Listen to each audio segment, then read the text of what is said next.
गल चौधरी ते मुकती है। हाँ, चौधरी अखीर गल जड़ी है वो चौधरी ते मुकती है जी। सब्सक्राइब करें और बेल दबाएं ताकि कोई खबर रह न जाए। आज पीडीएम की मीटिंग थी, अंदर क्या हुआ सदीक साजिद साहब, खबरें बताएं। खबर तो उसमें समी साहब कोई भी नहीं है। वो 23 मार्च मतलब? का लॉन्ग मार्च है। वो हुकूमत ने एक दरख्वास्त की थी कि इसको आगे पीछे कर रहे। वो उन्होंने कहा जी हमने 23 मार्च को ही करना है।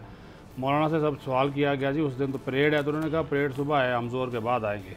तो उन्होंने कहा जी इससे कोई फ़र्क नहीं पड़ेगा। दूसरा ये पहले भी हमें नज़र आ रहा था पीपल्स पार्टी का उन्होंने कहा जी कि वो चूँकि उन्होंने हमसे मुशावरत के बगैर किया है, वो अपना करें, हम अपना करेंगे। हमारे में शामिल होना चाहते तो मोस्ट वेलकम, हम उनके जो लॉन्ग मार्च उसमें नहीं जाएंगे। यानी एक तो ये तकसीम है। दूसरा मेन इशू था अदम एतमाद की तहरीक था, या 4 नुकाती इजलास का एजेंडा था, उसमें ये शामिल था। उसके ऊपर कोई इत्तफाक़ राय नहीं हुआ। एक अनजाना खौफ है अब भी कि ये पता नहीं कामयाब होगी या नहीं होगी। एक तरफ कहते हैं जी हमारा होमवर्क मुकम्मल है, या सादिक साहब भी कहते हैं, मरियम औरंगज़ेब साहबा भी कहते हैं कि तैयारियां मुकम्मल है। तो अगर तैयारियां मुकम्मल है तो आज 8 जमातें बैठी थी, उन तैयारियों को आगे बढ़ाने के हवाले से कोई लाहे अमल होता, वो इत्तफाक़ नहीं हो सका। फिर उन्होंने एक डर और खौफ का ये भी कहा जो अंदरूनी कहानी है। उन्होंने कहा जी आपने देखा था चेयरमैन सेनेट के मामले पर हमारे साथ क्या हुआ, तो आप जब तक आपको यकीन ना हो कि वही वाली सूरत हाल पैदा नहीं होगी, तो उन्होंने कहा अच्छा चले टेस्ट कर लेते हैं। स्टेट बैंक का तरमीमी बिल सेनेट में पेश हो चुका है, उससे मंजूरी हासिल करनी, वहाँ पे अपोजिशन की अक्सरियत। उन्होंने कहा जी हम रोक के, नून लीग ने कहा है कि भाई पीपल्स पार्टी और ANP को भी साथ मिलाएं और हम उनकी अगर मंजूरी रोक लें तो फिर उसके बाद हम अगले स्टेप उठाएंगे। कहने का मतलब ये है कि जो ये तरीके अदम एतमाद के हवाले से जो बड़ा एक ये कह ववेला कर रहे थे, उसके ऊपर ये बिल्कुल आज उसको अगले इजलास तक मुअत्तल कर दिया गया, यानी कि इस मामले को।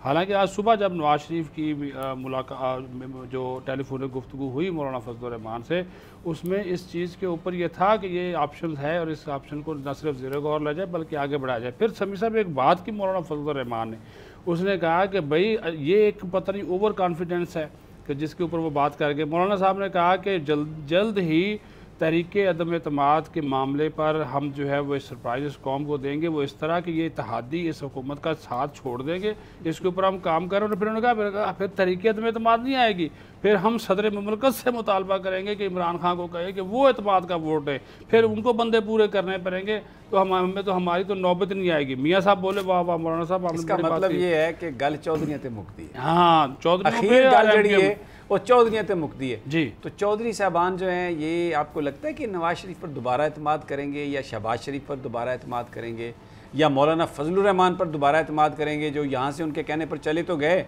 लेकिन हर जगह बात करके उन्होंने जो चौधरियों के बारे में जो गुफ्तगू की है, लगता है आपको? एक वन लाइनर में जवाब दें, फिर ब्रेक लेनी है। चौधरी वही करेंगे जो उनको कहा जाएगा बस। सब्सक्राइब करें और बेल दबाएं ताकि कोई खबर रह न जाए।